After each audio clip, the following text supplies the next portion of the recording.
Some crimes are so shocking they defy comprehension. But when committed by kids, the courtroom becomes a stage for raw emotion and haunting reactions.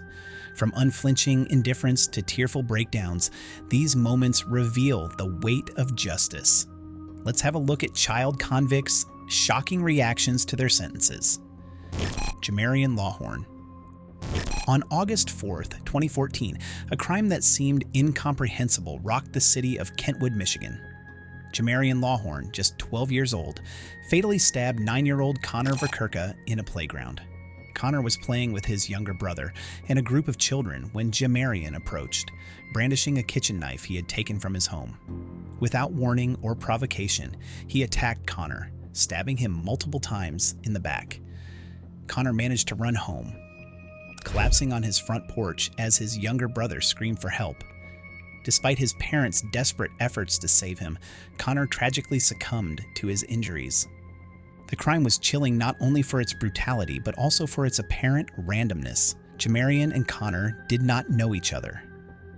As the details of the case unfolded, it became evident that the motive behind the act was rooted in Jian's harrowing personal circumstances.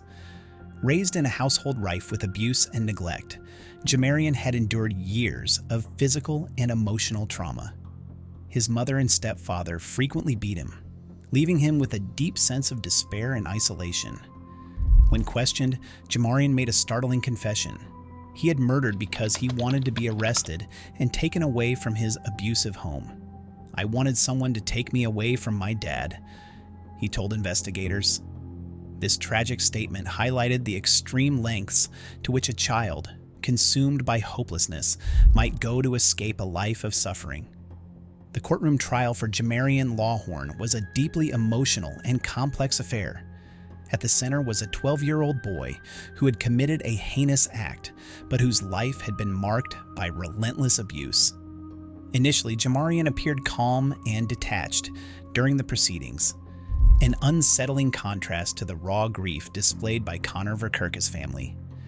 As testimony about his upbringing was presented, however, Jian's demeanor began to shift. Witnesses recounted the beatings and neglect he had suffered at the hands of his mother and stepfather. One of the most poignant moments came when Jian's mother testified. She admitted to regularly hitting her son and acknowledged that his stepfather had been violent as well. Her words painted a picture of a household steeped in dysfunction, where Jian's cries for help went unheard. Connor's family, meanwhile, was resolute in their demand for justice. Their heartbreaking testimonies about Connor's life and the void left by his death added an overwhelming weight to the trial. Connor's father, overcome with emotion, pleaded for the court to hold Jian accountable, describing the unimaginable pain their family had endured. The most striking moment of the trial came during sentencing. Jian, who had maintained a stoic facade throughout much of the proceedings, finally broke down in tears. The reality of his actions and the impact they had on both families seemed to fully sink in. It was a haunting moment that captured the profound tragedy of the case. A young boy who had caused immeasurable pain to escape his suffering. Given Jian Lawhorn's age and the circumstances surrounding the crime, the court faced a difficult decision.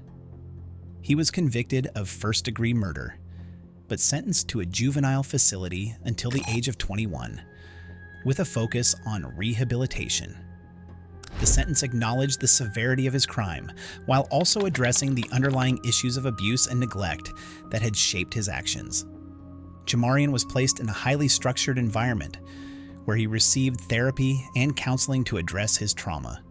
Reports from the facility have noted his active participation in these programs, as well as his progress in academics and behavior. Despite the progress, questions remain about whether the intervention came too late. Nathaniel Jouet. On August 28, 2017, the quiet town of Clovis, New Mexico, was shattered by an unthinkable act of violence. Nathaniel Jouet, a 16-year-old high school sophomore, entered the Clovis Carver Public Library armed with 2 handguns. What followed was a senseless and devastating attack that left 2 people dead and 4 others injured. The The victims included library employees and patrons who had been going about their day in what should have been a safe space. Jouet's attack was fueled by deep emotional struggles. In the months leading up to the shooting, he had been battling severe depression and suicidal thoughts. Witnesses later described how he had expressed feelings of hopelessness and anger, even discussing his desire to die by suicide by cop. According to Jouet's statements, he initially intended to take his own life, but instead decided to target others in what he described as a moment of blind rage. During the rampage, Jouet showed no hesitation. He opened fire indiscriminately, killing 2 librarians, Wanda Walters and Christina Carter, and injuring 4 others. The library quickly became a scene of chaos as patrons scrambled to escape the gunfire. First responders arrived within minutes, apprehending Jouet without further incident. The attack left a profound impact on the Clovis community, which struggled to reconcile the violent act with the image of a young man many described as polite and soft-spoken. Jouet's classmates and teachers expressed shock, recounting how he had been involved in church activities and seemed to be seeking help for his struggles. However, beneath this exterior was a teenager grappling with untreated mental health issues, which ultimately culminated in tragedy.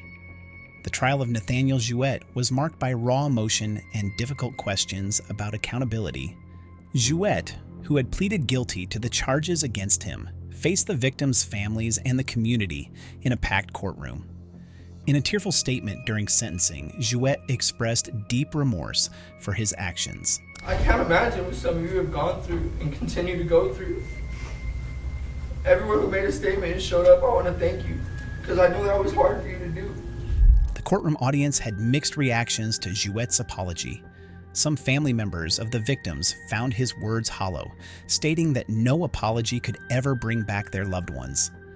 Others acknowledged his remorse but felt it did not excuse the devastating consequences of his actions. Perhaps the most poignant moment came when the mother of one of the deceased librarians spoke directly to Jouet. Through tears, she told him, "You took my daughter, and you took my best friend. I hope you think about that every day for the rest of your life." Jouet listened intently, his face a mixture of guilt and anguish. The emotional weight of the trial was compounded by testimony about Jouet's mental state leading up to the attack. His defense attorneys argued that his severe depression and lack of adequate mental health care played a significant role in the tragedy. Prosecutors, however, maintained that regardless of his struggles, he had made a choice to commit a premeditated act of violence and should be held fully accountable. Nathaniel Jouet was convicted of multiple charges, including 2 counts of first-degree murder, 4 counts of aggravated battery, and tampering with evidence. The judge sentenced him to 2 consecutive life sentences, ensuring he would spend the rest of his life in prison without the possibility of parole. Additionally, he received 40 years for the aggravated battery charges, underscoring the gravity of his actions. The sentencing brought a sense of closure to some, but for others, it raised lingering questions about how such tragedies could be prevented. Jouet's case highlighted the devastating consequences of untreated mental health issues in teenagers. Many wondered if earlier intervention or more robust mental health resources could have saved lives that day, including Jouet's. Nathan Pape. On September 17, 2012, a heinous crime shocked the small community of Sheboygan, Wisconsin. Nathan Pape, 13, and his friend Antonio Barbeau, 13, brutally murdered Barbeau's great-grandmother, 78-year-old Barbara Olson, in her own home. The 2 teens devised the plan to kill Olson in the hopes of stealing money to fund their escapades. The murder was premeditated and shockingly calculated. The boys armed themselves with a hatchet and a hammer, entering Olson's house under the guise of a friendly visit. Once inside, they attacked Olson mercilessly, striking her multiple times with the weapons. After ensuring she was dead, the pair stole loose change, a small amount of cash, and her jewelry. To cover their tracks, Pape and Barbeau attempted to stage the scene to make it look like a robbery gone wrong. They loaded the stolen items into Olson's car and dumped the vehicle in a nearby parking lot. However, their plan quickly unraveled when Barbeau's family became suspicious of his behavior and called the police. Within days, both boys confessed to the crime, and the community was left grappling with the shocking reality of their actions, the senselessness of the murder. Killing a beloved elderly woman for such a trivial gain brought intense scrutiny to the case. It also raised difficult questions about the influence of peer pressure, the capacity for violence in young teens, and how the justice system should handle juvenile offenders who commit such horrific acts. The trial of Nathan Pape was marked by visible regret and emotional displays in the courtroom. While Antonio Barbeau appeared cold and detached throughout much of the proceedings, Pape's demeanor was starkly different. He often appeared overwhelmed, his face etched with guilt and sorrow.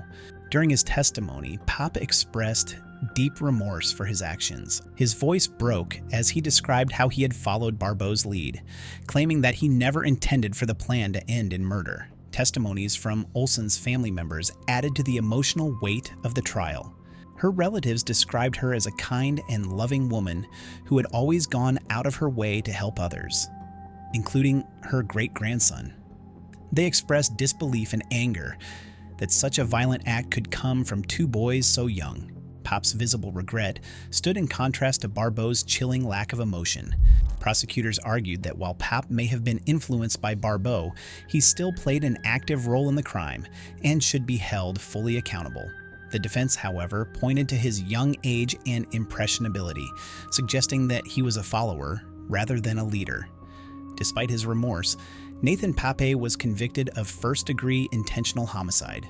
Under Wisconsin law, juveniles charged with such a crime are automatically tried as adults. The judge sentenced Pape to life in prison, with the possibility of parole after 30 years.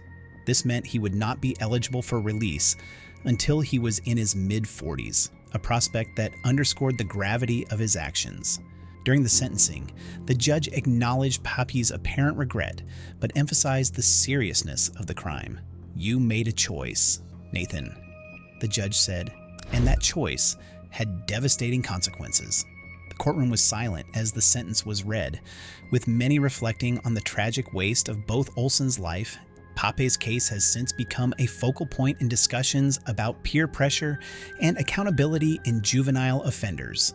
Experts analyzing the case noted how Pape's willingness to follow Barbeau's lead demonstrated the dangers of group dynamics, particularly among impressionable teens.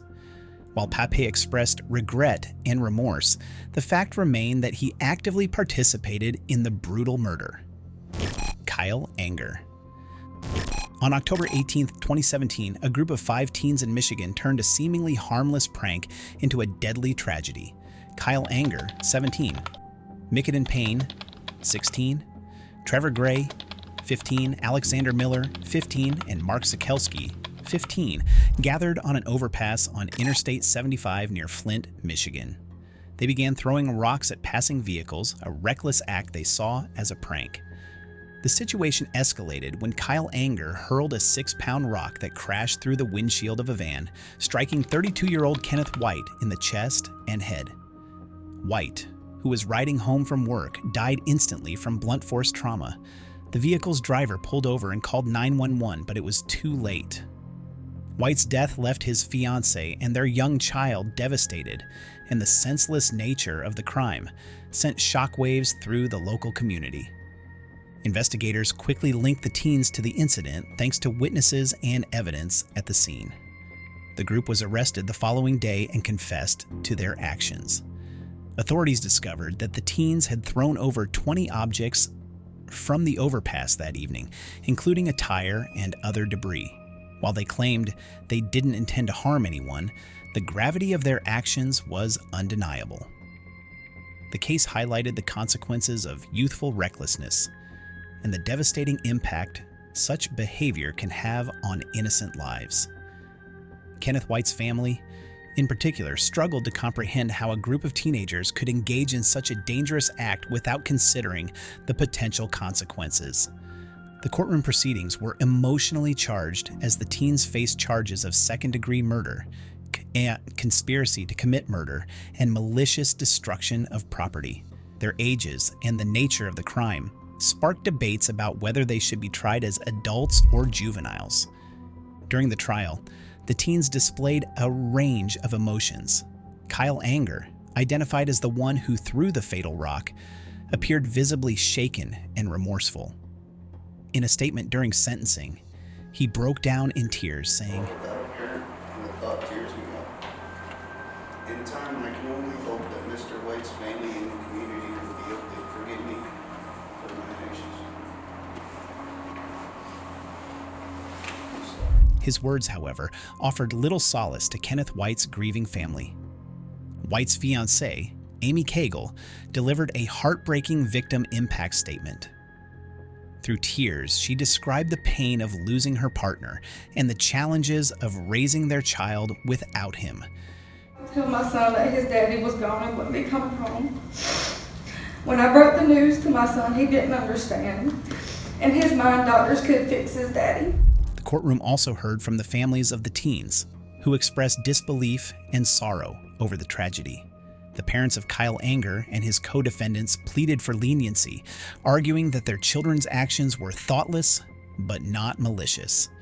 Their emotional testimonies underscored the dual tragedy of the case: the loss of an innocent life and the ruined futures of 5 young boys. The prosecution emphasized the recklessness of the teens' actions, particularly Kyle Anger's decision to throw the heaviest rock. They argued that the teens knew their actions were dangerous and continued regardless. Defense attorneys countered by pointing to the teens' immaturity and lack of understanding about the potential consequences of their actions. In the end, the court handed down varied sentences based on the teens' levels of involvement. Kyle Anger, being the oldest and the one who threw the fatal rock, received the harshest sentence of 39 months to 20 years in prison. The other 4 teens, who played supporting roles, were sentenced to probation and mandatory community service, with the possibility of expunging their records if they completed their sentences without further incidents. The sentencing sparked mixed reactions. Kenneth White's family expressed frustration, feeling that justice had not been fully served. Kyle gets to go home one day. Meanwhile, advocates for juvenile justice reform viewed the sentences for the younger teens as appropriate, emphasizing the need for rehabilitation rather than punishment for minors. Rachel Jouet and Sheilia Eddy. The shocking murder of Skylar Neese by her best friends, Rachel Jouet and Sheilia Eddy, rocked the small town of Star City, West Virginia. On the surface, the 3 girls appeared inseparable, sharing a tight bond as they navigated the challenges of high school. However, beneath this facade, tensions simmered, ultimately culminating in betrayal and tragedy.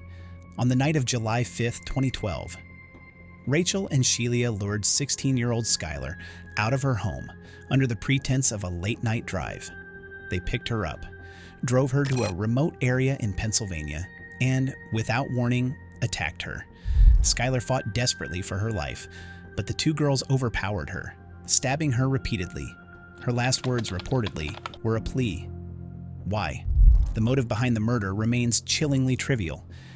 Rachel later confessed that the pair simply didn't want to be friends with Skylar anymore. Their decision to kill her, rather than drift apart naturally, stunned investigators and the community alike.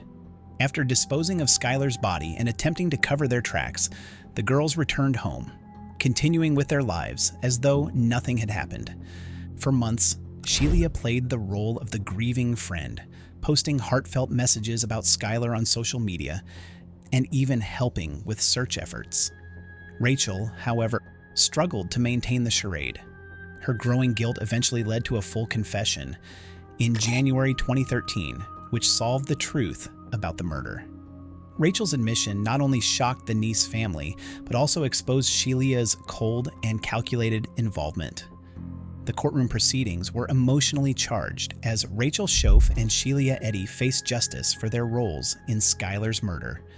Rachel's demeanor during the trial contrasted sharply with Sheilia's. While Rachel appeared remorseful, Often breaking down in tears, Sheilia remained stoic and unrepentant, her cold demeanor unsettling those in attendance. In a powerful moment during the trial, Rachel tearfully admitted to her actions. Her emotional confession, though heartbreaking, did little to ease the pain of Skylar's parents, who viewed her as equally culpable. Skylar's father, Dave Neese, delivered a gut-wrenching victim impact statement. Addressing the court, he said, "You can never understand the pain of burying your child." Soph is going to go through her life manipulating and lying her way in and out of trouble. And this time she did something she can't take back. His words highlighted the profound grief and betrayal the Neese family endured.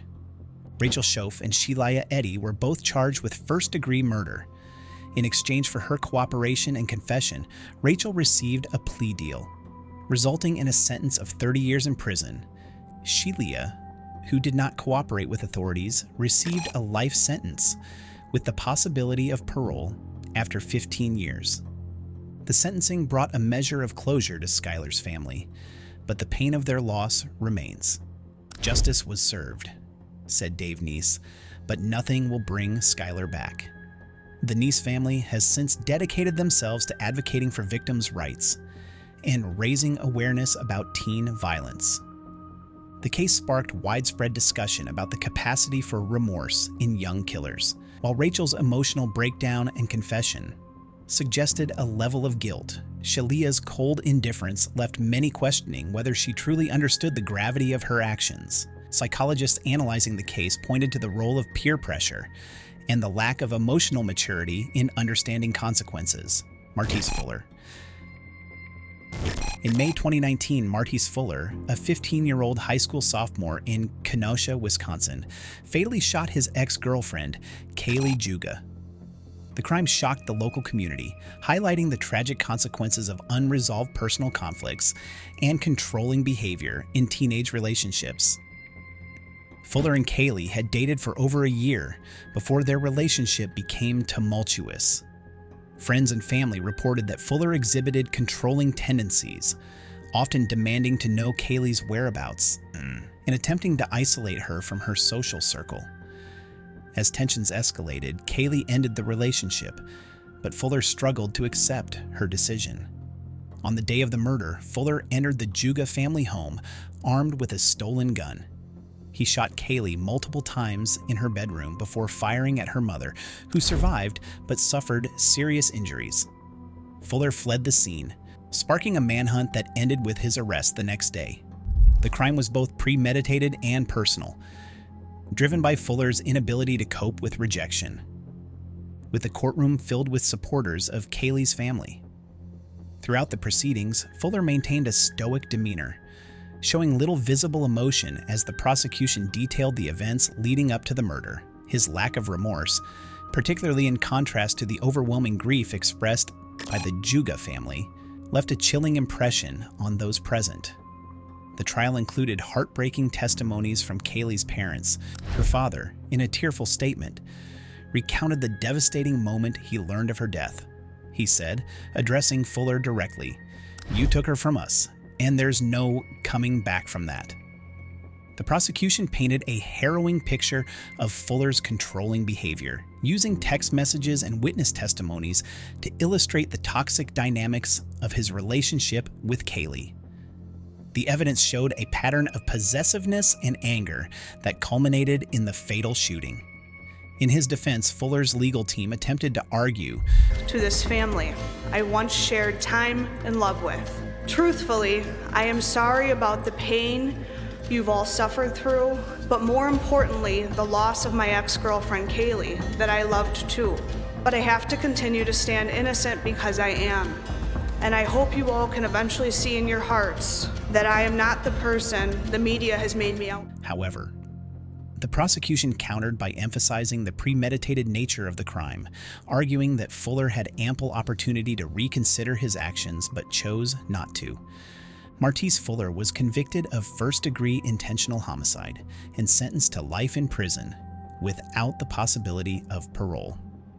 The judge, in delivering the sentence, highlighted the calculated nature of Fuller's actions and the irreparable harm caused to Kaylee's family.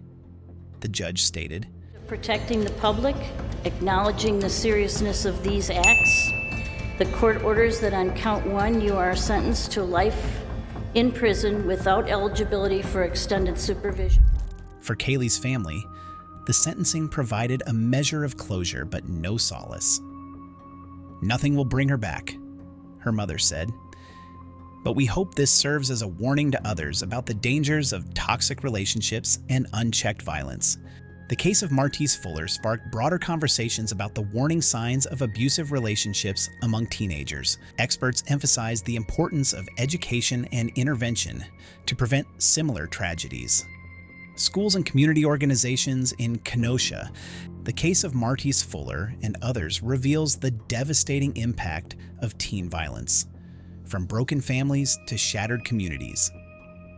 These cases highlight the importance of addressing underlying issues, such as toxic relationships and untreated mental health struggles, to prevent future tragedies and support vulnerable teens before irreversible harm occurs. If you enjoyed these cases, then let us know your thoughts below, and make sure to watch our next ones, shown on screen.